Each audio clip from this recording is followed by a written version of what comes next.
মেয়েটা ইবাদতকারী মেয়ে কিনা খবর নেবে। 6 নাম্বার হলো সাহিহাতিন আই সাইমাতিন, রোজাদার মেয়ে কিনা খবর নেবে। এই 6টা গুণ বিশিষ্ট মেয়েকে যদি বৌমা করতে পারেন, দুনিয়াতে শান্তি সম্মান পাবেন, আখিরাতে জান্নাত পেয়ে যাবেন। আর আমরা কি করি? মেয়েটার সর্বপ্রথম গায়ের চামড়াটা সাদা না কালো দেখি, ঠিক না বেটি? মেয়েটার গায়ের চামড়াটা সাদা না কালো, মেয়েটার বডি ফিটনেসটা কেমন, মেয়েটার বাপের মাল্লু ভালো আছে কিনা। আচ্ছা, কালো রং তৈরি করার মালিককে, ফর্সা রং তৈরি করার মালিককে এ কোরআন জানিয়ে দিল।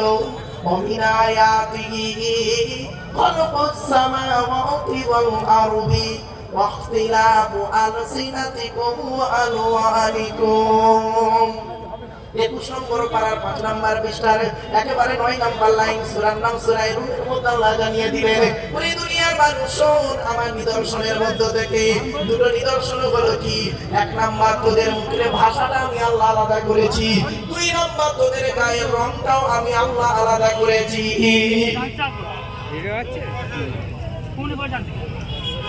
বেটা ছেলে পুত্র সন্তান দেওয়ার মালিককে, বলো কন্যা সন্তান দেওয়ার মালিককে।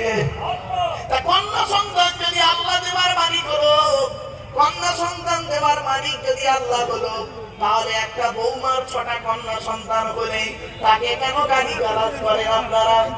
আর ওর পেটে বেটা ছেলে নেই, লজ্জা করে না?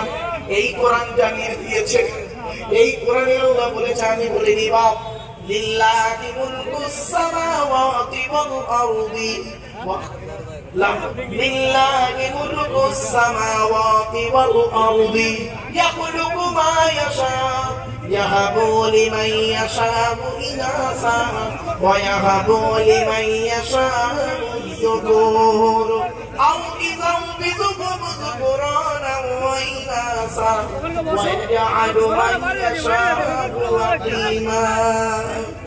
বসে তোলো কিছু বলবো না, বসে তোলো। 7 নম্বর পৃষ্ঠার 12 নম্বর লাইন, সূরা নাম সূরা শুরার মধ্যে আল্লাহ বলে দিলেন, আসমানে পৃথিবী জমিনের আমি আল্লাহ যা ইচ্ছা তাই সৃষ্টি করতে পারি, যাকে খুশি তাকে শুধু কন্যা দান করি। 6টা মেয়ে ছেলে হয়নি, নেই এমন। আবার আল্লাহ বলছেন, ওয়ায়াহাবুনি মাইয়াশাউ যুকুর, আমি আল্লাহ যাকে ইচ্ছা তাকে শুধু পুত্র দান করি, 6টা ছেলে মেয়ে নেই। আবার আল্লাহ বলছেন, আমি আল্লাহ যাকে শুধু পুত্র কন্যা উভয় দান করি, 2 ছেলে 2 মেয়ে নেই। আবার আল্লাহ বলেন, আমি আল্লাহ যাকে খুশি তাকে পুত্র কন্যা থেকে বঞ্চিত করে মজা করে রাখি। তাহলে কন্যা দেবার মালিক যদি আল্লাহ হয়, তাহলে বৌমাকে কেন অত্যাচার করা হয়? কি দাড়িওয়ালা ও নামাজিওয়ালা, মনে রেখো, 1 ঘন্টা ন্যায় বিচার করা, 1 ঘন্টা ন্যায় বিচার করা 60 বছর ইবাদতের সমতুল্য। বাড়ি থেকে ভাববেন, বাড়ি থেকে ভাববেন কথাগুলো। অনুরোধ করে বলে যাচ্ছি বাপ, আল্লাহর কোরআনের আয়াত যখন এলো তাই করে গেলাম, যাদের বাড়িতে কন্যা সন্তান আছে, যাদের বাড়িতে কন্যা সন্তান আছে, তাদের বাড়িতে আল্লাহর রহমত ছড়িয়ে ছড়িয়ে পড়বে। আমি বলিনি, কে বলেছে শুনুন। মুসা নবী একদিন আল্লাহকে বলছে, মুসা নবী নাম শুনেছেন? এই ঘটনাটা তাওরাত কিতাবে আছে, মুহাম্মদ সাল্লাল্লাহু আলাইহি ওয়াসাল্লাম বলেছেন, মুসা নবী একদিন আল্লাহকে বলছেন, আল্লাহ আপনি খুশি হলে কি করেন? আল্লাহ বলে, মুসা রে, আমি আল্লাহ যখন বান্দার উপরে খুশি হয়ে যাই, আকাশ থেকে পানি বর্ষণ করি। এরপরে মুসা বলছে, আল্লাহ আপনি তার থেকে বেশি খুশি হলে কি করেন? আল্লাহ বলে, মুসা রে, বান্দার উপরে যখন আমি বেশি খুশি হয়ে যাই, তখন বাড়িতে মেহমান পাঠিয়ে দিই। বাবা, যাদের বাড়িতে মেহমান আছে জানবেন তাদের কপাল কপাল।